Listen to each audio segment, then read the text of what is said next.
Hello, this is John Nagarjuna Anhalt with Leakbuster, and I'm going to be doing a video on barreling the turn.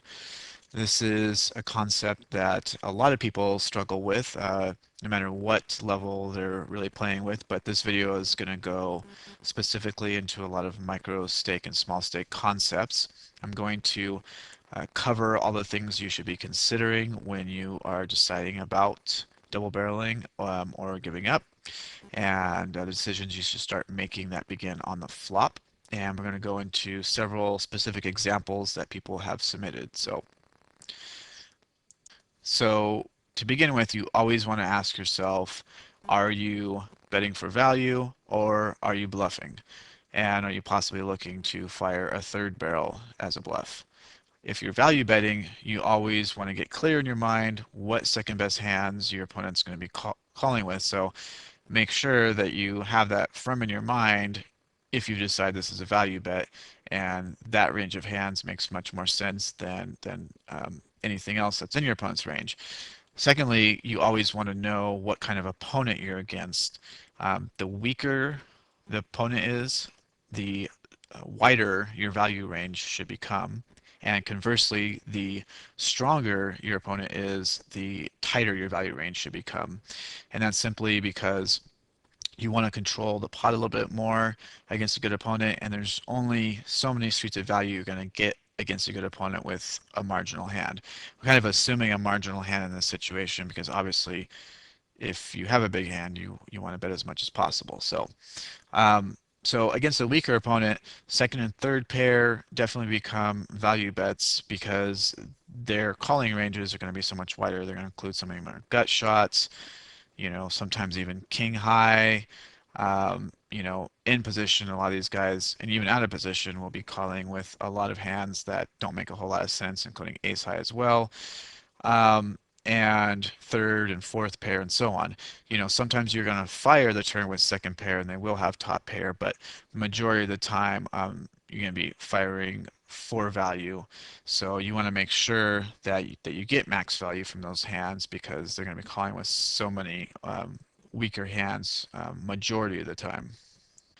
And so when you have position, you want to make sure that you're firing with a higher propensity than when out of position. Um, very clearly when someone checks to you, they're giving you some more information, and you can also check behind on the turn if you're not 100% sure about your hand. Um, Out of position it becomes a little bit more difficult. In some situations, you might need to give up unless you have some good reads on your opponent. One of those being that they're a lookup artist. And a lookup artist is essentially somebody who loves to call a lot of flop bets. They'd like to see kind of how you're going to react on the turn, and when they face a second barrel, they fold a high percentage of the time on the turn. Now, if you're using a HUD, you can see fold to turn C bet percentages. These tend to take a while to normalize, so unless you have a lot of history with somebody, it's going to be hard to pick that up from that. But if you just pay attention, whether you're playing online or live, these kinds of guys will make themselves pretty apparent after a while. You'll just see them calling a ton on the flop and folding on the turn. So pay attention to those guys because they're easy money. They make um, adding to bankrolls super easy because you're getting extra money from all their calling of flop continuation bets. In that same vein, even if you're facing a lookup artist on draw heavy boards, you want to make sure that you give up a higher percentage of the time if you're called on the flop, simply because players who do call on the flop on draw heavy boards tend to call on the turn a higher percentage of the time. So unless you're looking to bluff or you're absolutely positive they're on a draw, and if they miss you can fire and get them to fold on the river, you want to look to turn you want to look to not fire on the turn. And lastly, you always want to ask yourself, are you committing yourself to the pot if you bet? So a very common situation is you hold second or third pair, you bet on the turn and you're facing somewhat of a shorter stack and they shove. and against their range, you have essentially committed yourself. You want to make sure that you have clear in your mind um, if you have committed and that you're prepared to call if they shove. So if you're unsure, you shouldn't be firing, or you should be firing a barrel size that you can fold and get away from your hand. Next, I'm going to go into some profitable double barrel spots, then I'll talk about some unprofitable spots, and then finally we'll go into some examples and replay those in a hand replayer. So first common spot, you're probably familiar with the scare card on the turn. So for example, you have something like Ace Jack. The flop is 4-9-5. You bet the flop. Your opponent calls, and now the turn is a king, and you fire again. And obviously, this applies a lot of pressure to your opponent if they have a 5, a 4, a 9, pair of 8s, pair of 10s. All these hands face a lot more pressure, especially depending on how aggressive you are, and your opponent's going to have to think a lot about whether they're going to face a third barrel in this kind of spot, because obviously they're not going to hold a king in their hand very often. So unless they have a really big hand with like a set, you have a pretty high propensity to push them off their hand by the river. Next is you turn a big draw. So you have something like king of spades, queen of spades. The board is 6-3-10. You fire the flop, your opponent calls. Turn comes 7 of spades, giving you a flush draw. So again, this is another situation that, you're, even though it's not really a super high card or something that comes off as another scare card on the turn, still your opponent with a 6, even a 10, obviously a 3, and some other mid pair hands like 7s, 8s, 9s, and so on, and have a really hard time calling on the turn, and now you've added a ton of outs to your hand. Um, Finally, as far as common examples, we have you turn a gut shot um, combined with a scare card. So you have something like 9-10. The board is 7-2-5. You bet the flop. Again, your opponent calls. The turn comes a Jack of Hearts. Um, so a card that's higher than the flop, and you also include a gut shot in there, and you fire, and you can get your opponent to fold a whole lot of hands. So those are some common profitable spots, and we'll go into some unprofitable spots now. So with unprofitable spots, you have an undercard on the turn. So you have something like Ace King. Flop is 7-9-4. You bet the flop. Your opponent calls. Turn comes 3 of spades. So it doesn't really have any impact on the board. It's going to be really hard to push your opponent off this pot, especially if you're out of position. If you're in position, kind of depending on your opponent, you might be able to fire again, but out of position, it's a really hard card to get your opponent to fold anything that he would have called the flop with. So those are generally unprofitable double barrel. Of course, again, factoring in your opponent, almost any situation could become profitable, but these are just common considering most opponents that you're going to face, not ideal situations, and can be very unprofitable. So, coordinated board, you have something like Queen Jack. The flop is 4-5-7. You bet the flop, your opponent calls. Now the turn is a 9 of spades. Even though it's a card that's higher than the flop, the board's so coordinated, it's even added some more cards that are coordinated to it. Um, uh, brought 3 to a flush. It's not a good spot to continue to fire. Um, the turn pairs the high card, and this this kind of spot really is hard to even triple unless you have some kind of dynamic with your opponent. And trying to keep this into a micro and small stakes format, I'm just gonna say that you're probably not gonna have enough dynamics going on with your opponents. Some small stakes opponents might, but I generally wouldn't say don't get yourself in a situation where you're outthinking yourself and leveling yourself. So in this example, you have something like ace queen, the board is 5-8 jack, and you bet called, and the turn pairs the high card. So it's hard for you to have the jack. So you're gonna have a higher propensity for your opponent to call you down with, second, third pair and nines and tens and all sorts of stuff like that. It's a lot harder to push someone off. And even considering whether you're gonna fire on the river, it's even really, really hard. Um, so unless you have some other knowledge of your opponent, generally you don't want to fire in these situations. Um, and again, there's all sorts of exceptions, and there's things you can do very creatively. If you're out of position, you you could look to check raise the river, and several other things. If you really get into some spots where you feel like you have a pretty good read on your opponent, but generally speaking, not a good situation.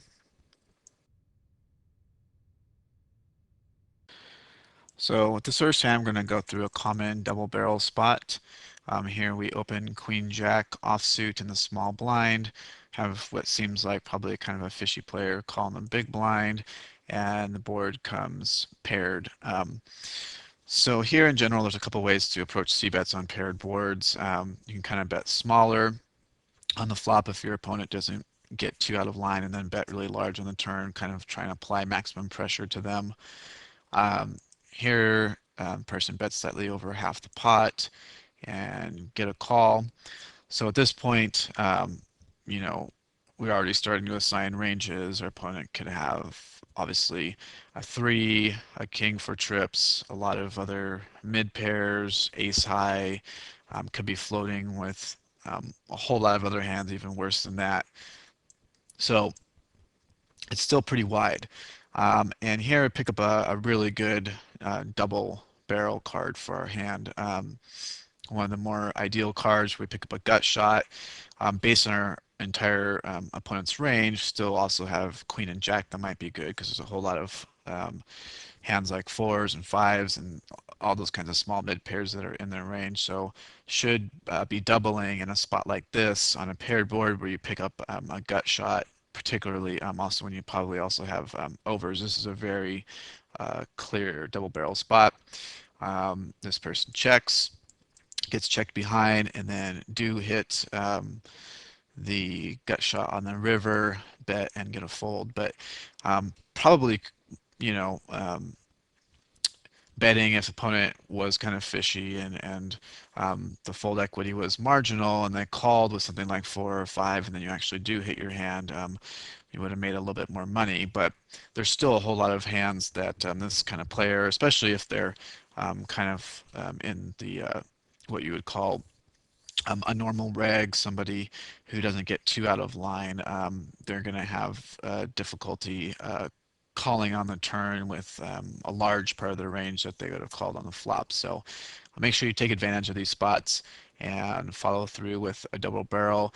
On paired boards, depending on your opponent, as long as you know a little bit about them, that they can fold, they're not really susceptible to making a lot of hero card calls, you should also be looking to triple barrel a lot of times on these kinds of situations, just because it applies maximum pressure to your opponent, and especially if you're against regulars that you're going to play a lot against, they know you're going to be firing a whole lot. It's going to make them think about really floating more against you because they're going to have to face a lot of pressure, or even just calling with weak made hands. They may fold with higher regularity on the flop or the turn. So this next hand, we're going to go over another very common standard double barrel spot that you want to make sure you take advantage of. Here we open Queen Jack suited under the gun and get a call from big blind from a player that's pretty fishy from the looks of it. Um, they check. There's a bet a little bit over half the pot and a call. So right away, again, start assigning a range, which is going to be any 8, any 5, any kings, some mid pairs, flush draws. Um, Essentially, somewhere around there is the most likely holding. So now on the turn, pick up a flush draw and opponent checks. So ideally, you want to be against a reg or somebody who can fold a larger percentage of the time where your fold equity is increased. But even regardless, in a spot like this, um, you want to follow through with another bet because even fishy players will have difficulty calling with a 5 or an 8 a percentage of the time. It would be better if it was something like the 10 of hearts or the 9 of hearts, something else that puts a card on the board that's a little bit higher than a majority of the board. But still, it's a good card to double on. And in this case, hit the hand, and for some reason, player just flat calls, and as it turns out, they just had a flush draw. So there's a lot of opportunity to, you know, do something else. If normally you're not going to follow through and try and bluff a fish here unless it's a really good scare card. If it was like maybe an ace or something on the river, you might want to try and fire a barrel there. But particularly since I'm using some micro stakes as an example, I would say generally skip that. But you do want to make sure you take advantage of doubling in a spot like this that's profitable, and you can still have a decent amount of fold equity with some likely overcards that'll be good.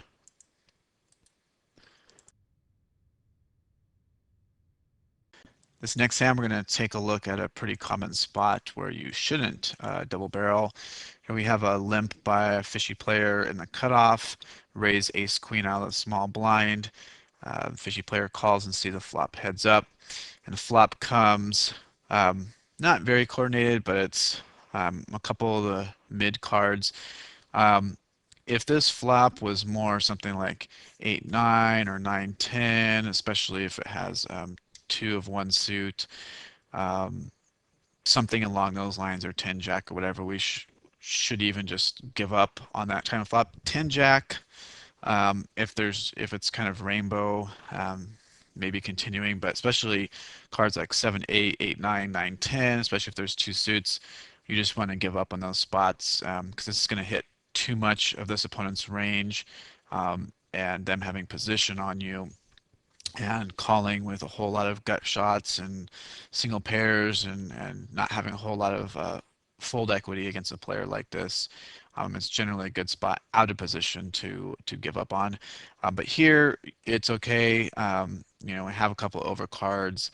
Um, but if you do get called, the range is still gonna be any pair that hit that board and a whole lot of gut shots and some other draws. Like 9-10, even queen 10, stuff like that. Maybe even 5-6. So there's just a whole lot that's going to be going on in the range. And then here the turn doesn't really bring anything that's helpful. If a king had come, maybe we'd go ahead and fire again. Um, but there's not a whole lot of great um, turn cards that we're going to see other than an ace or a queen, what we're going to feel really confident about. So um, definitely want to just give up here in this spot. And as it turns out, hits the queen on the river and gets the fishy player pay off with king jack. So I guess the moral of the story is if you don't end up doubling these spots, just make sure you hit your river card.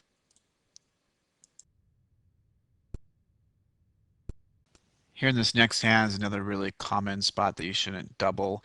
Um, should maybe be pretty obvious, but I just want to make sure I cover it. Here we open ace 10 offsuit in the hijack. Flop comes king high against kind of a tight reg, and C bet the flop, get a call, and the turn pairs low. Doesn't really bring anything else that helps our hand.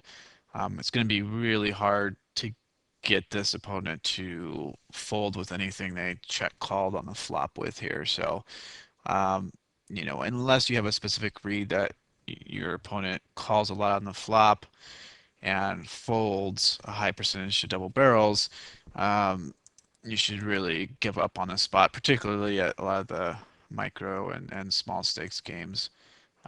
So goes check, check, checks through, and they have pocket tens. So um, would have been a wasted barrel in that case. So just make sure you don't go overly aggro when the turn doesn't bring something that's really going to help and apply extra pressure to your opponent.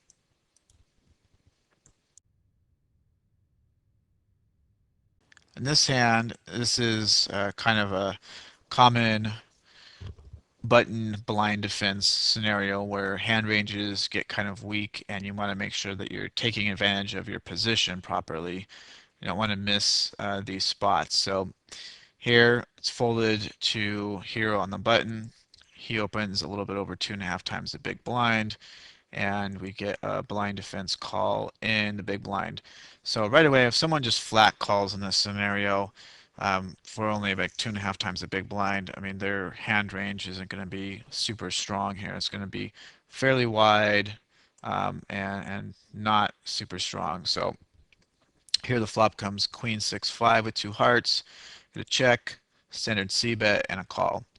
So right away, start putting our opponent on a range of hands. It's going to be um, any 5, 6, queen, flush draw, straight draw, which would be 7, 8. Obviously sets, um, some pairs, including fours, um, sevens through nines, and maybe even tens for some opponents, although most opponents are going to three bet those and even nines and stuff. But all of those are in the range, and so we get jack on the turn. Our opponent checks. Now we have a gut shot, and again, based on our opponent's entire range, this is a good spot to double because if they do have 5, 6, um, just whatever high with a flush draw, and any of those hands are going to have trouble calling on the turn with now what could potentially be two scare cards. If our opponent has a queen, they're not going to fold, so we're not really worried about that. But now we've added two cards against some of their ranges. That's going to make it difficult to call against. And with the advantage of position, if another heart comes on the river and we get checked to, we can also represent that and bluff and try and push them off of some of their queen hands. Um, Although in this dynamic, it is hard to get your opponent to fold those hands. And I don't recommend at these particular stakes to do that very often. But with the gut shot against someone who looks like they're probably a regular, it would be a good spot to go ahead and fire. So our hero checks, the river comes a 3, our opponent checks again, hero checks through, and our opponent turns over pocket nines. And with a barrel on the turn, definitely could have applied enough pressure where they would have let go of that hand.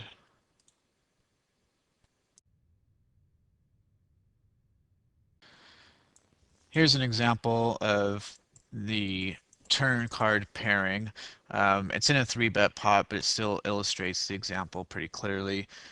Hero 3 bets open cutoff, cutoff calls, flop comes jack high, hero C bets, opponent calls, and now the turn pairs the high card in the turn.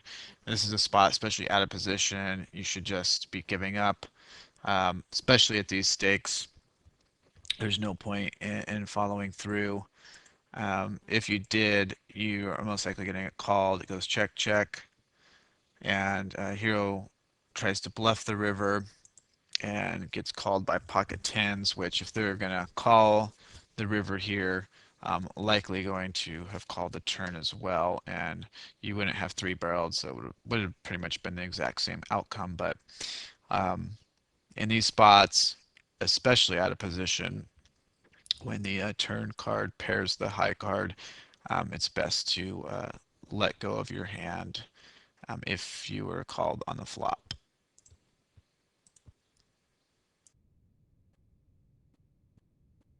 So that's it for my video. I hope you learned a few things. You definitely want to make sure that you feel really confident about your turn decisions because clearly most of the money in no limit poker is really won on the turn and obviously on the river by the time you get to the river. But really, what separates a lot of the decent to so-so players to really good players is your turn play. So um, make sure you really focus in on this and hope this gave you a couple more ideas and you can feel a little more confident at the table.